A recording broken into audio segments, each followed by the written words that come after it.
We've got some breaking news. All hands on deck. If you love animals and hate cruelty, PETA is breaking the story. They've learned of plans to build a colossal monkey holding and monkey breeding facility in Bainbridge, Georgia, a small town of less than 15,000 people, about 40 miles north of Tallahassee, Florida. The planned facility would be absolutely massive. It would be the largest monkey holding facility outside of Asia. Uh, this proposed operation would hold 30,000 monkeys. That's 2 monkeys for every city resident. And of course, it would be horrifically cruel and inflict terrible damage on already endangered monkey populations worldwide.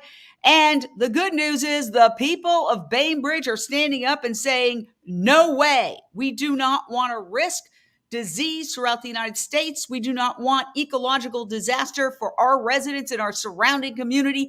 There you see some of the local residents who are manning a table. There you see some other local residents who are showing up with signs at hearings saying, stop the monkey farm. They are out there protesting, and some of the residents have filed a lawsuit as well. So we are going to go straight out to Kathy Guillermo, who is the Senior Vice President of Laboratory Investigations for People for the Ethical Treatment of Animals. Kathy, what is the latest on this horror? Well, the local residents are putting up a really good fight, and they've got some of the officials on their side. Some of the officials have acknowledged that things were done wrong. It wasn't handled properly. And yet the Development Authority and the city of Bainbridge are still apparently backing this proposal. So the fight is not over. So we mentioned that there was a lawsuit, and it's quite a long and involved lawsuit. Will you tell us what happens with that? Where does that stand? Well, this company, Safer Human Medicine, which is barely a company, less than a year old, kind of steamrolled quietly through town, persuaded some officials, it appears, to back this proposal they had for this massive monkey facility. They called a meeting of the various departments, the tax assessors, the county board of commissioners, the city, the board of education, and they put this proposal to a vote. Well, it turns out that open meetings laws were violated in that committee meeting. They didn't put out a proper notice. They were all kinds of irregularities with it. So the lawsuit alleges that the contracts that were approved, that the proposal that was approved by the officials are illegal and should not be honored. And that's what the lawsuit's about. So far, the county and the Board of Tax Assessors is agreeing with that, but the city and the Board of Education are not. Wow. So could this lawsuit stop it in its tracks or at least postpone it? Because if there's pending litigation and allegations of illegality by local government officials and how they handled this, how can they legally go ahead with it, Kathy? Yeah, that's such a great question. I think it could stop it in its tracks. It really could, because if they can't honor the $60 million in tax incentives they offered to this company, then the company is going to be hard pressed to want to go forward with it. What is really complicating this is that there is a bond validation measure that has already been approved by the court in Georgia, and it's very hard to stop those. The locals are trying their best, the district attorney is trying, but it's very difficult to stop these. So we really need the city and the Board of Education to come together and say to this company, well, if you're coming here, you're not getting the $60 million in tax incentive. We're not building your wastewater treatment plant. We're not doing your lobbying, and we're not going to smooth the way for you to abuse tens of thousands of monkeys in our backyard. All right, we've got callers lining up. Paige in Los Angeles, your question or thought for Kathy Guillermo of PETA. Are you saying that taxpayers' dollars are paying for this cruelty? How is this still possible that this is acceptable? And why are we not using humans now who willingly will bring themselves to this cruelty or testing? Why don't we use humans? That's my question. Well, yeah, you raised such an important question, is why are we even using monkeys? That's right. And I don't think, frankly, monkeys are going to be used for all that much longer. We know, Charles River Laboratories, which is where one of the executives of this new company used to work, they told shareholders that they had a 23% or 25% decrease in the number of monkeys used last year for testing because the pharmaceutical companies didn't want them. So we already know there are ways to do this that are better. I think this was a really bad business plan that for some reason that I don't really understand, the Development Authority of Decatur County got behind and steamrolled through. Well, come on. We've been down this road before many years ago. I remember I happened to be in Puerto Rico for a conference when two women who were attorneys from the Puerto Rican Bar Association Animal Law Subcommittee, I remember that, came up to me and said, "Oh my gosh, they've built this giant, massive monkey breeding facility in a little town in Puerto Rico called, I think it was Guayama, or something like that, and we can't stop it." I said, never say you can't stop it until you've tried. And PETA was amazing on that, fought it all the way up to the Puerto Rican Supreme Court, and it was not allowed to open. That was a huge battle. You remember that well, Kathy. Is this a similar situation? I think it is. I think this is people profiteering on the backs of these animals, hoping that the so-called monkey shortage in the United States is going to line their pockets because monkeys are now selling for $15,000 a piece. I don't know where they're going to get these monkeys, but that's their plan. And I do think it's the same situation. I do think these things can be stopped. And, when you have more than 6,000 people in Decatur County who've come together to stop this, who are working on it actively every day, I don't think that can be ignored. I'm sorry to say that the two senators from the state of Georgia, Senators Ossock and Warnock, have not made a statement about it. I think that's a shame. But I also think that the citizens of any county and any state are far more powerful together than any company or any single legislator. Well, this is going to destroy property values. I'm sure that's the fear of these fine folks who were there at the hearing. This is their little quaint little town in Georgia, and now they're going to have this 30,000 monkeys, 2 monkeys for every person. And imagine the excrement, and imagine the water use, and imagine everything. Not to mention that monkeys do escape from facilities like this. We've seen it before. This is an outrage. I want to put up a banner. If you want to help, get involved. Just go to PETA.org/Bainbridge. PETA.org/Bainbridge. We emailed all the city officials whose emails we could get, asking them for comment. Did not hear back by deadline, but we invite any of the corporations that are involved, as well as any local, county, or state officials, or federal officials for that matter, on at any time. All right, the lines are popping. People are upset about this. Nilofar in Dallas, Texas, your question or thought? Hi, off-topic comment first. I watched the documentary par excellence, The Failed Experiment, and plan on a watch party in the near future. Question regarding the massive monkey prison that may be launched in Georgia. Will caged, raped, and bred individuals be destined to labs for regulatory purposes, or else be used for curiosity experiments, fleecing the taxpayer to the tune of $20 billion with a B US dollar per annum? Such a great question. If I might just jump in there, Jane, there are no regulatory requirements for monkeys anymore. Since the passage of the FDA Modernization Act 2.0 last year, the FDA has the authority to approve medications without the use of animals entirely. And contrary to the lies told by this new company, monkeys were never specifically required for drug testing. So there are no real reasons anymore to use these animals, and certainly scientifically no necessity for it. And thank you for mentioning The Failed Experiment. It's our new docuseries about animal experimentation. We're really proud of it. Wow, can't wait to watch that. All right, Michelle in Los Angeles, your question or thought for Kathy Guillermo, Senior Vice President of Laboratory Investigations for PETA. This is, thank you so much for having me on. This is horrific and shocking. I've never heard about this. And I know PETA is out there getting the message out, but is there a way, like, is the government going to be stepping in? How are we getting the message out, and how can we help? Well, the sad fact is, I'll jump in and say the government is often the problem, but you take it away, Kathy.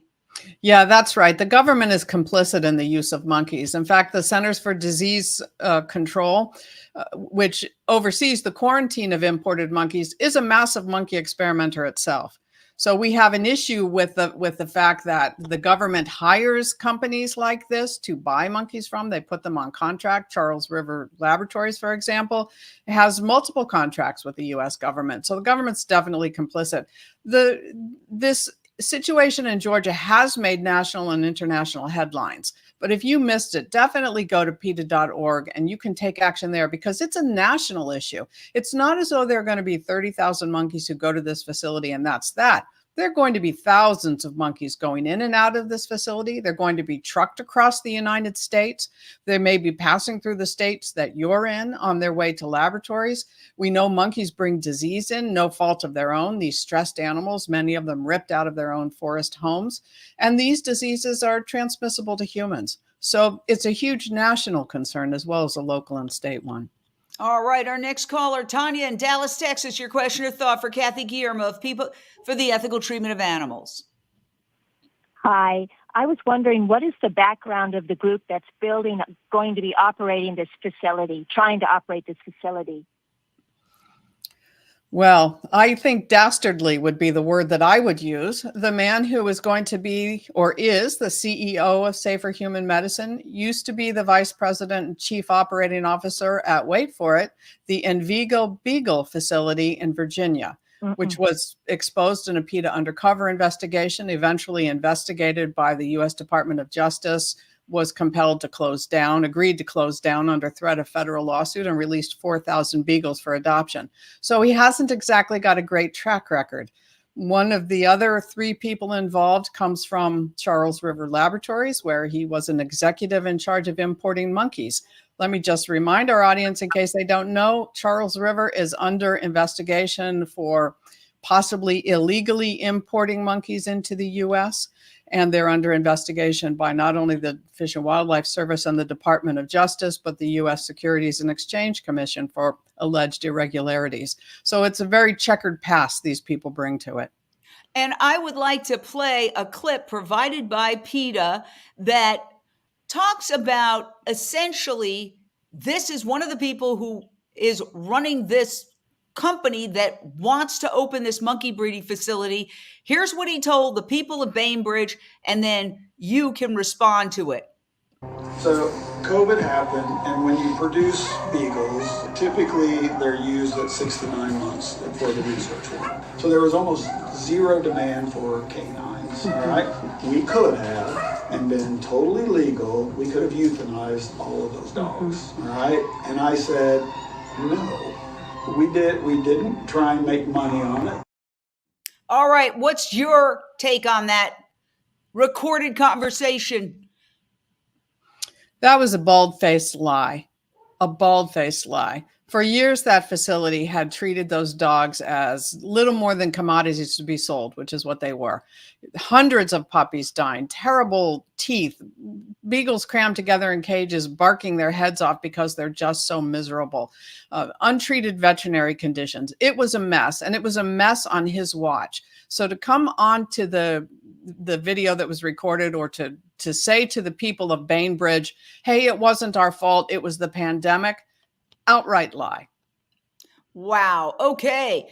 Lindsay in Tarzana, your question or thought for Kathy Guillermo of People for the Ethical Treatment of Animals. Lindsay? Opportunity to, can you hear me? Yes. Yeah. I just wanted to restate, I had the opportunity to interview Dr. Lisa Engels Jones from PETA, and we talked about the truck accident and the individual that went up to and opened the curtain thinking they were cats. and got a face full of monkey spittle in their face, and then they had to go and be tested, and they still can have disease as a result of that. It's so unhealthy for the public. Animal testing fails in the human model. Why are we still doing it? Everyone, please help by taking action on this. Thank you. Yeah, and I want to remind everybody, if so many people are outraged, we're getting a lot of, take that outrage and visit PETA.org/Bainbridge, BAINBRIDGE. This is the city, the town, really, where they want to build this massive monkey breeding facility. You can go there, you can write to city officials, you can get involved. It can't just be PETA doing it on their own. PETA needs to mobilize people. That's why we're doing this today, to get every single person who writes an email. And it's so easy. They have all the emails gathered in one spot. You copy it, you put it in, and you write your email. That will help. And so, yeah. Why didn't these cities, and this is similar to what happened in Hendry County, Florida, which was yet another attempt to build one of these massive monkey breeding facilities, which PETA again stopped. So they stopped it in Puerto Rico. They stopped it in Hendry County. But it always seems like somebody comes in and tells the city, you're going to make a lot of money. And they kind of believe that this is somehow going to bring in bucks, when in fact, I think the opposite could be true. Oh, I think very much so, especially when the bottom falls out of the monkey experimentation market. And, it seems to us from the records that we have reviewed that this was a project that the company brought to the development authority. The development authority, in collaboration with the city, put this proposal together, and there was very little notice before the meeting. They didn't realize they were going to need to be voting on it that day. It doesn't excuse anything. These are public officials who need to know what they're about to bring to their city. But it does appear that they swallowed wholeheartedly the lies of Safer Human Medicine, that these were going to be desirable jobs, as though making $16 an hour taking care of abused monkeys is a desirable job, that there would be no threat to the community. This facility is about a quarter of a mile from the Flint River, and at full capacity will be producing 444,000 gallons of wastewater by their own statistics. And it's less than 300 feet from some people's houses, some people's yards. It was very ill-conceived. So I'm sure the people in that area, and we've seen the photos that I got off of the PETA website of people there. They have tables against this. They're attending meetings against this. They're holding up signs. They're filing lawsuits or a lawsuit. I mean, doesn't that hold sway with the town? It does with some of the officials, and I have to hand it to the citizens of Bainbridge. What a great group of people who have worked so hard to defeat this, and have been at every meeting, and have been to see their officials, and have been out in the streets and educating the public. And they have a website, and they have a Facebook page, which you can find if you go to PETA.org. And they've done just a tremendous job. And it is, I have to say, disappointing that the city has not yet backed off this plan officially. They released a statement saying, we've heard you loud and clear. We don't support it. We will not be taking any further action. However, what we need is for the city to take action and to admit that they violated the Open Meetings Act to some degree at least, and to reject that the proposal that they approved. If you can prove, and it seems pretty obvious from what I've looked at, that yes, they did violate the Open Meetings Act. But there was something like a $50+ million benefit to this corporation, what you'd characterize as a sweetheart deal, to encourage them to come there. I mean, shouldn't it be the other way? I don't know. I don't understand. It's a mystery to me why they thought this was going to be desirable business to have in their backyard. Now, I understand communities wanting to bring businesses in. I understand them offering incentives, but the sweetheart deal that this company got is almost beyond belief. Yes, $58 million in tax incentives. They wouldn't be paying full taxes for at least a decade. after they moved in, if they're still in business. This is money the city and the county may never recoup if this goes through. There were all kinds of other promises made to them, including, we will smooth the way for the permitting process for you. We will use our lobbyists to help you gain all the incentives that you need. It's just almost unbelievable. Wow. Okay. We've got Emick in Los Angeles. Your question or thought for Kathy, Guillermo, People for the Ethical Treatment of Animals. Hello. I really love and appreciate PETA. Your work is always inspiring. Thank you. So the ignorance of officials is criminal as usual when it comes to animals. And we know animal tests don't benefit humans. And it's just abuse done to profit a handful of humans. And it causes suffering to animals and humans because humans are waiting for a cure through these experiments that is never going to come.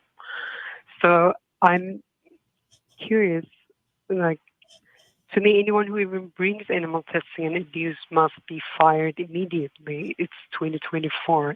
How can we demand that animal abusers are filtered out of the hiring process or the election process even from the government positions so we can prevent wasting lives of poor animals and resources before these crimes ever reach government levels? Thank you. Excellent question. Kathy. Well, we've got a plan for the phase out of animal experimentation called the Research Modernization Deal. And we do ask our supporters to get in touch with their members of Congress about it and ask them to support it. It lays out the case for the fact that animal experiments have failed to produce cures and treatments for humans who desperately need it. What we have to overcome is this massive industry of people like Safer Human Medicine and Charles River and these companies that import and breed and sell animals, the cage makers, the food makers, and the experimenters themselves who learned one way of doing science, and even though it's not working, can't bring themselves to change that way. I will say, finally, after many years of submitting formal comments, of protesting the National Institutes of Health, the biggest funder of animal experimentation, we're starting to see a little bit of movement and support for non-animal methods. There's a long way to go. The best thing you can do is get in touch with their legislators and remind them that they need to take action. We have many members of Congress on our side now, so I think this is doable. And I have to say, just when I was getting ready to do this broadcast, PETA, who never sleeps, came up with a victory. And I decided, let's talk about it here. Dear Jane, in a PETA victory, this was this morning, baby rats will no longer be fed an iron-deficient diet to induce anemia in cruel experiments in which they are fed a test food and their blood is repeatedly taken, conducted by companies wanting to make iron-related health claims for marketing their food or beverage products in Taiwan. Tell us about this victory. Well, yes, this is one of a string of victories in Taiwan. We're working systematically to end the testing involving animals for food ingredients and food products. It's a marketing issue. That's all it is. They want to do these horrible tests on animals where they force feed them things, run them on treadmills so that they can make claims about how healthy food ingredients are. The science is not there to back it. And so we have been working with the Taiwanese government and the officials there to remove their requirements for animal testing for a whole host of claims. And this is the most recent. This will now be a direction of the government agency in Taiwan that these tests are no longer required, no longer necessary in order to make health claims about iron-related products. Wow. Okay, we've got yet another caller, Tiffany in Los Angeles. Your question or thought for Kathy Guillermo of PETA. Yes, thank you so much for spreading the word about this and what we can do to sign the petition and go to the PETA site. Also, do you think that they'll be planning any mass demonstration or a type of rally? I'm sure folks from all over would like to attend. Yeah. I see the photos of the folks there going to meetings, etc. If I hearken back to our time where we successfully, and I say we, I was a tiny little blip, PETA did this, stopped the the Puerto Rico and the Hendry County, particularly the Hendry County plan, Hendry County, Florida. Very similar situation. Company comes in. All of a sudden, there's like backroom dealing, allegedly, and suddenly they've got this plan for this massive monkey breeding facility. PETA did, correct me if I'm wrong, an undercover investigation at the facility that was going to be sort of like the basis or the home site for the new facility. And I can tell you what stopped it was PETA and a lot of extremely confrontational protests by local residents. And I'll never forget this moment where there we are outside the Hendry County Courthouse, and some of the proponents of this monkey breeding facility said, these are animal rights extremists.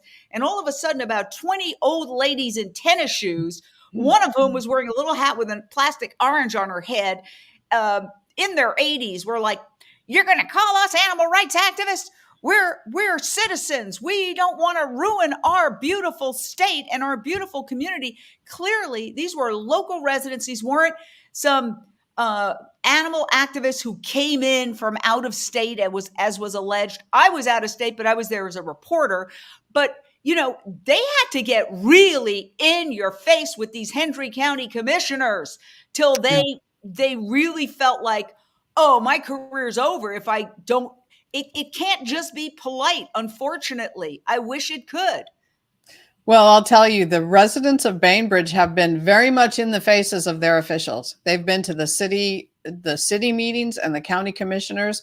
Dozens of them have spoken publicly and quite loudly. And because Bainbridge is a small town, they see these people on the streets, and they're in their faces on the streets. There has been at least one protest, and I think there will be more. At the moment, the method that what we have needed is for people to speak out to their legislative representatives, to the officials in those meetings, and that, I think, will lead to the kind of protests that you're talking about. On a national level, at the moment, there is the most effective thing that people can do is take action on our website, send those emails. It is a national issue. Yes. Okay. And I want to clarify, because if you go to PETA.org/Bainbridge, you can write to the local city officials, but you can also write to, let's say, your senators, your members of Congress. Can you break it down for us? Yeah. It's important, I think, first of all, to let the city know they are, and I believe this is correct, some of them are very ashamed that they have made international news, that they're seeing the city of Bainbridge on a Facebook page in France because of the upcoming abuse of monkeys. And they're very sensitive to this publicity. They are sensitive to criticism from outside. So that's why I think it's important for everybody to get in touch with the city officials and the other officials there. It's also important to go to the congressional representatives in this state. There are thousands and thousands of constituents who oppose this. We believe that the congressman there, Sanford Bishop, Representative Bishop, should be making a statement about this. What these legislators can do may be somewhat limited based on the court cases and the procedure in the county, but they can certainly say, we stand with the residents of Decatur County and the citizens of Bainbridge. The same for the two senators, Senator Ossoff and Senator Warnock. We have met with locals, with all of the staff members, and with some of these legislators via Zoom. The locals have expressed their concern. These legislators know the citizens oppose it, and I think it's shameful that they have not yet made a statement standing with their own constituents in opposition to safer human medicine. I've often said it's sad, but when you're trying to stop any of this stuff, it's really, you got to get to it's like game theory, when it's more painful for them to support it in terms of their career, in terms of their reputation, in terms of money, in terms of just chaos in their lives. That's when it doesn't matter whether it's somebody selling fur, some company selling fur, or situations like this. That's when they stop. The pressure has to be on. And this is why I say, everybody, I've already done it as a journalist. I emailed every city official on the PETA PETA.org/Bainbridge site saying we were doing this story, listing some of the allegations, asking for a response. And I can also write as a citizen. I will also write as a citizen, but we need everybody to do that. If you're upset when you look at the photos of these animals and it breaks my heart, look at their fear, look at their terror. I mean, these are our ancestors, our relatives, and we are torturing them for no reason, but that people are stuck in their ways and they are wanting more money for their McMansions. Fake science. And that's what I say, fake science, scam artists, because 90% or more of the experiments that work in animals don't work in humans. And let's go to one more caller and then we're going to come back. Oh, we got two more callers. Okay. Annie in Sherman Oaks, your question or thought? Hi, yes, thank you so much. Hi, Kathy. Hi, Jane. Thank you so much for having this. This is something that really bleeds my heart. Being in the science, in the psychology department, I remember universities have had a big role in this too. And they actually want the funding to come. Big billions of dollars of our taxes go to experiments. How can we block all governmental, not only in Georgia, they do all these bleeding of animals, torturing them for money, and it never works. How can we stop governmental from the root? What can we do? And I'm more than ready to volunteer to do with PETA, whatever is needed. So thank you so much for all that you're doing. Well, let me ask you, Annie, are you going to go to PETA.org/Bainbridge and write those emails? Absolutely. Absolutely. And I will share them and I will do it again and again. Absolutely. Okay. Thank you. All right, Kathy, what do you say? Well, there are several things that can be done. It needs to be stopped on the local level and it needs to be stopped on the national level. Locally or in your state, if there are universities in your state that are experimenting on animals, and it's likely that there are, be in touch with those universities and say you will not support them, you want them to stop it. If you're a member of an alumni or association, or you are an alumni of a university, alumna, I think, of a university that experiments on animals, let them know you will never be contributing to that university because of the experimentation on animals.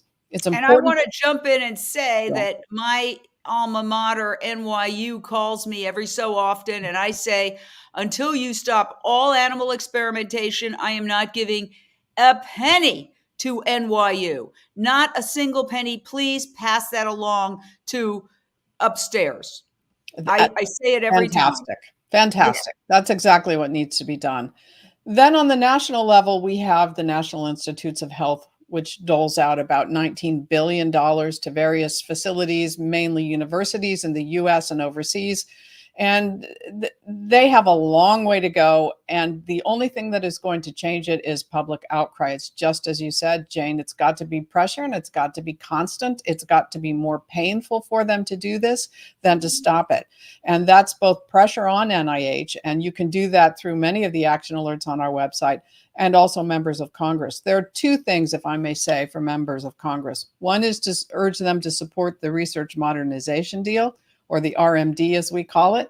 And the second is a very important bill that we're working on. It's called the Cargo Act. It's Cease Animal Research. Okay, I forget what it stands for offhand. But it's at foreign facilities. And we give about $2 billion. We've given about $2 billion to laboratories in other countries to experiment on animals. And as PETA uncovered in the country of Colombia, there's nobody paying attention to what's going on. The Cargo Act will stop funding animal experiments overseas by NIH, not non-animal research. That may continue. But these foreign labs that are doing things like addicting dogs to opioids and blinding and cutting out the eyes of mice and monkeys and causing strokes in monkeys, that could be stopped. So urge your representatives to support that bill. And it seems so crazy to me. We went through a pandemic. Whether you believe it started in the Wuhan wet market or the Wuhan lab, the commonality is animals were being tortured. And you would think you would learn, especially with the controversy over the Wuhan lab, that the United States shouldn't be handing out money to foreign laboratories with zero oversight. They shouldn't be handing out money to do animal experiments, period. And how is it that even despite the pandemic, they haven't gotten this lesson? It's crazy and makes no sense. And I think, with regard to the Georgia facility, the disease issue is very serious. I mean, we know from the CDC's own records that the number of animals coming into this country with diseases transmissible to humans like malaria and tuberculosis has skyrocketed in the last several years. And there are diseases in our country now that haven't been here before or haven't been identified here before, including a new strain of tuberculosis. There's actually a pathogen that causes a disease called melioidosis. Hard to say, but just remember this. It's considered a tier 1 select agent that could be used for bioterrorism. It's now in our soil in this country, and it has come in with monkeys. So I think we really need to pay attention to this. And for some reason, the very agencies, the CDC and the NIH, that are supposed to protect us from these pandemics are enabling the transport of monkeys with diseases and with pathogens to come into this country. It really makes no sense. And they escape. One of the do. things that people, and I think this could be a real strong talking point for the people of Bainbridge, there's a history of these monkeys escaping. They're smart and they find ways out, and then they go into the community, and it's happened time and time again. Can you address that, Kathy? Yes, it's inevitable. It's not a matter of if it will happen, but when it will happen. Monkeys and chimpanzees and other animal or other primates have escaped from so-called, upscale, for lack of a better word, facilities that are considered prestigious. They've escaped in Texas, in Louisiana, in Florida, in North Carolina, and in many other places. And yes, they don't want to be in these cages. If they can figure out a way to get out, they're going to get out. And they're going to get out with their diseases. The road accident in Pennsylvania that one of the callers referred to earlier was a shipload of monkeys coming in on a plane to New York and being trucked across country to some unknown facility. And there was a car accident and a truck accident in Pennsylvania. The crates that you see the pictures of here spilled out onto the road. And the people who stopped to help didn't know what animals were in them. The woman who got some monkey saliva in her eye was told that there were cats in these crates. So she went up to try to help and ended up in an emergency room and undergoing a course of therapy to make sure she didn't contract herpes B, a nearly universal fatal illness that monkeys carry without a problem. But when it gets into a human system, you die. 23 lab workers have died of herpes B. Oh my so God. These are very serious issues. All right, we've got Susan in Dallas, Texas. Your question or thought for Kathy Guillermo. Hi. First, I really wanted to thank you, Jane, for doing this show, and also PETA for all your incredible work. My question is, have we thought about, or is there any way to question the company itself? Because it seems to me safer human medicine is a lie, as we all know. So can we approach that? It's a good question. And we certainly would like to. This company is shrouded in some mystery. It was just incorporated about a year ago. There are only 3 names associated with it, men who came from other companies with troubled pasts. We only know of one funder. It's an investment firm that funds the development of pharmaceuticals, from what we can tell. They are not interested in going and not carrying this through, however. I mean, these are people who aren't going to live in the state of Georgia. They would like to plop this facility down and then go back to their homes and communities that are much safer. And I don't think there's any talking to them about it. They want to steamroller this through despite the objections of the citizens. And they've said as much. We really don't care that you don't want this in your community. We want to make this happen. Wow. I just want to go back and just, first of all, applaud PETA for being relentless and never stopping, because the situation in Puerto Rico that I remember happening where they tried to build a similar facility. Oh my gosh, I think that was way back in something like 2009. That sounds about right. Yeah. And so you stopped it there. And again, you had to take it all the way up to the Puerto Rican Supreme Court to stop it. And this is what they did there is they built the entire facility first, and then they asked for permission, probably, handing out God only knows what. But because they didn't get the proper permits, it went all the way up to the Puerto Rican Supreme Court. They weren't allowed to open that facility. Then we had a situation in Hendry County where there was a plan to bring in a new facility. There was some guy who came from out of town who was kind of like promoting it, and it was such a saga.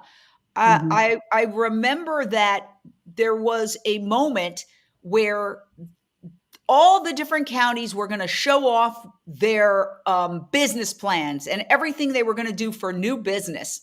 And we were there at this event in Fort Myers, sitting at all these tables.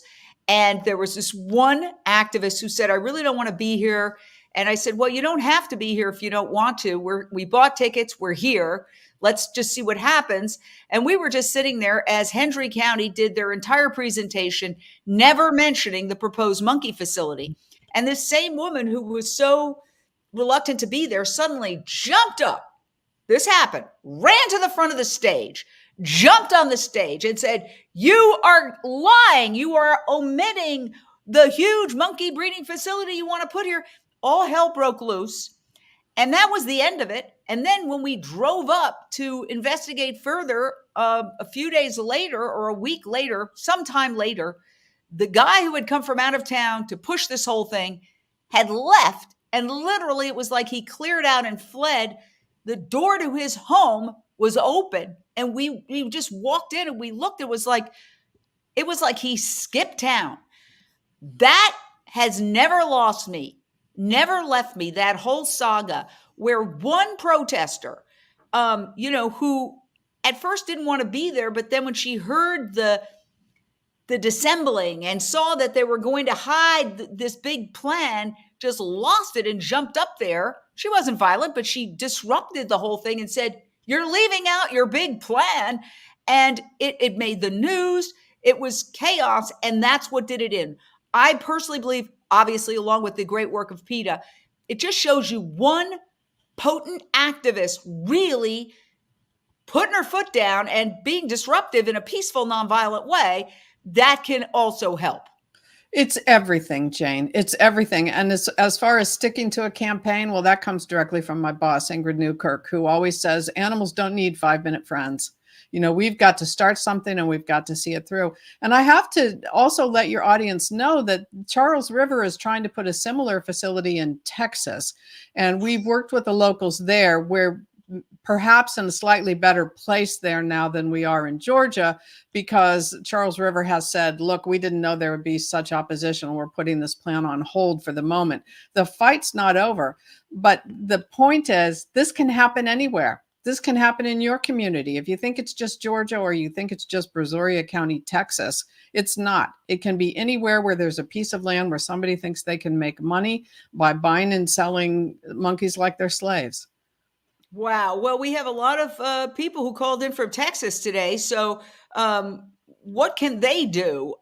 It's Brazoria County where they were trying to plan this? That's right. It's down by the Gulf Coast. They want to put in a facility that's on a wetlands area, which of course is extremely dangerous for a whole lot of reasons. And in both Texas and Georgia, the storm issues are significant. There are hurricane areas, there are flood areas. And if I spoke with an organization that does a lot of work with small animal shelters in Georgia, and she said when there's a storm and there's a flood, it is a disaster when you have 50 dogs in a facility. Imagine you have a flood and there's 30,000 monkeys in them. But as far as to answer your question, what people can do is just go to PETA.org and you'll see information about the Texas facility, or simply Google PETA Brazoria County. That's Brazoria. And unlike in Georgia, we've had the good ear of many legislators who are listening to their constituents. And the city and the county officials in that community have listened to their constituents. And that's what we need to happen in Georgia as well. Wow. Well, I hope that some residents of Bainbridge are watching, or we can send them this video, because I could tell them, step it up, step it up. I mean, It's so daily great. protests, Yeah. daily protests. Daily protests, and 3 cheers for those folks who are working so hard to stop this. You know, this is it is everything. I can't emphasize enough, Jane, as you've said, that sometimes it's one activist, sometimes it's 10,000, but the more the better, and the more constant the better. And being oh so very polite, is not going to work. It's not going to work. We have to raise our voices for the animals, because the bad guys don't really hear until we speak forcefully.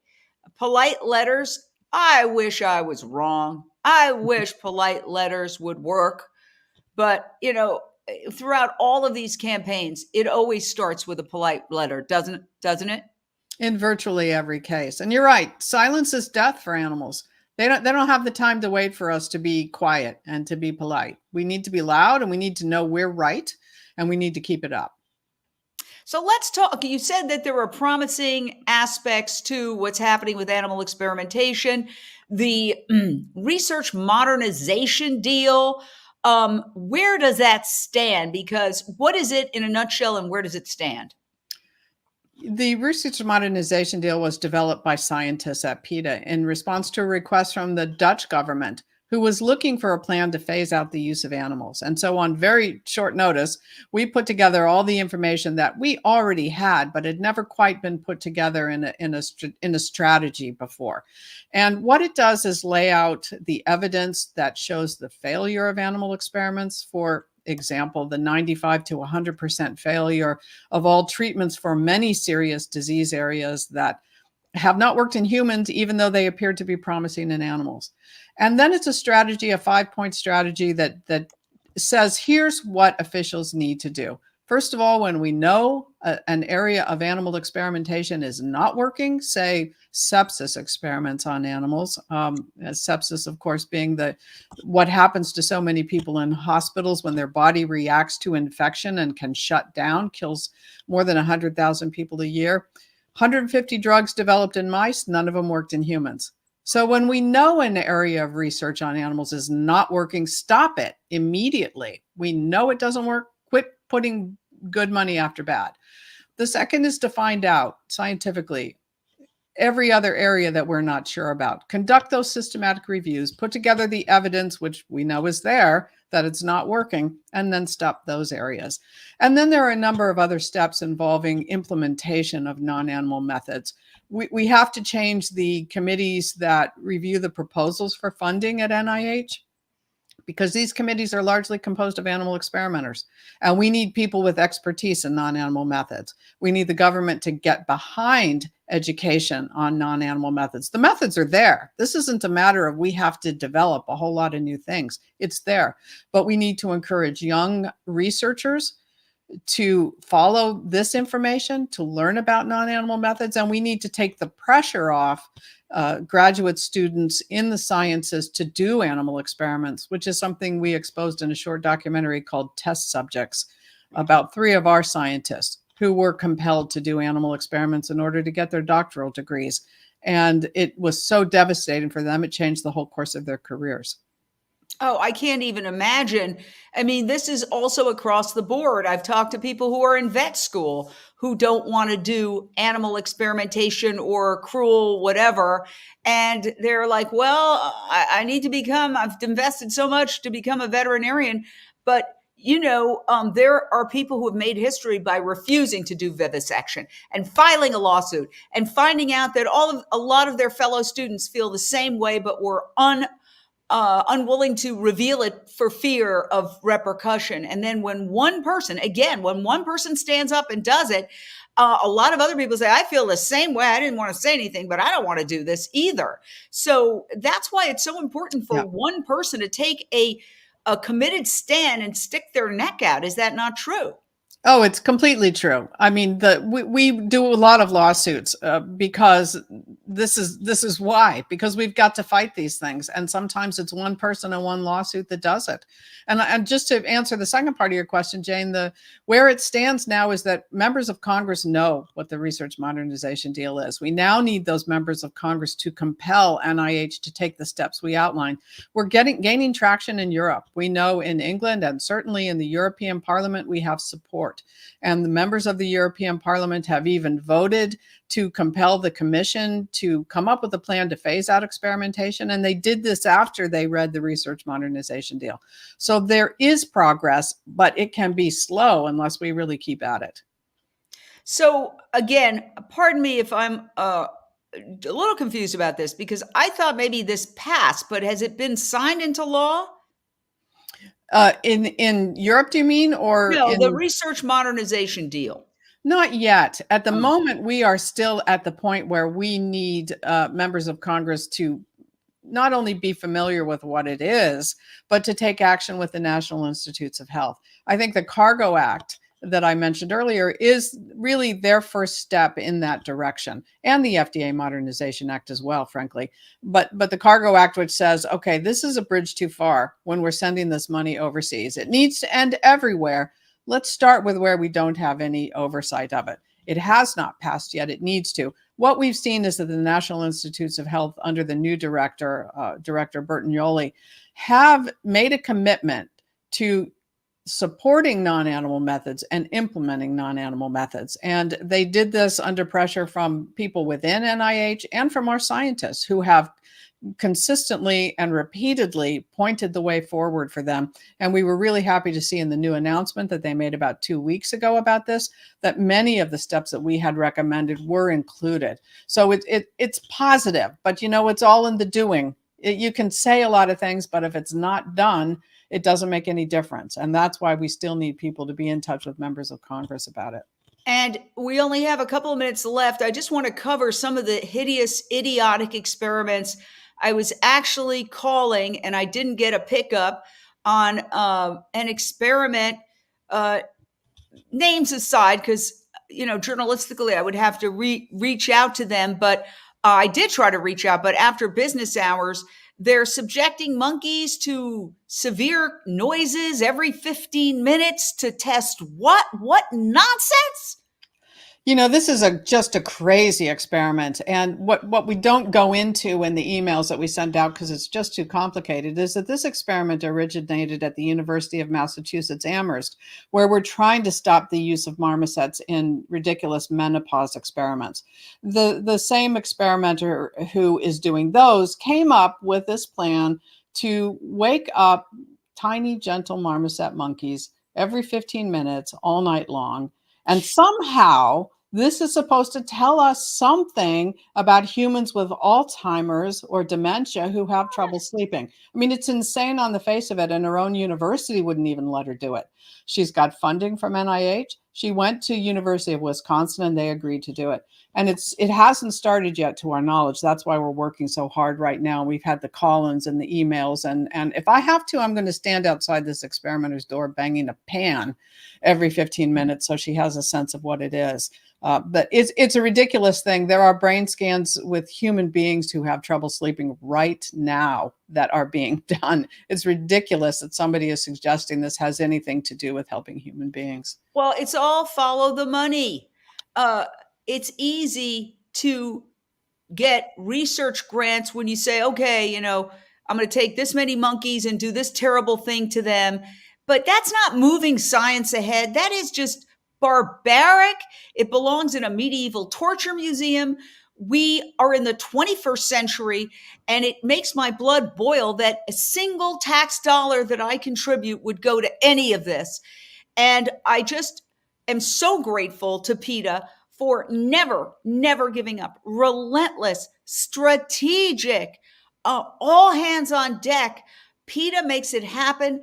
And that's why anytime, no matter what I'm doing, when I get an email from PETA, I stop everything and I take action on that email. Why? Because I know it's going to be fast. It's going to be an action point that is strategic and smart, and it's going to have an impact. I urge everybody, sign up for the PETA alerts. Go to this website to help these monkeys, 30,000 monkeys that could be put into prison in this little community.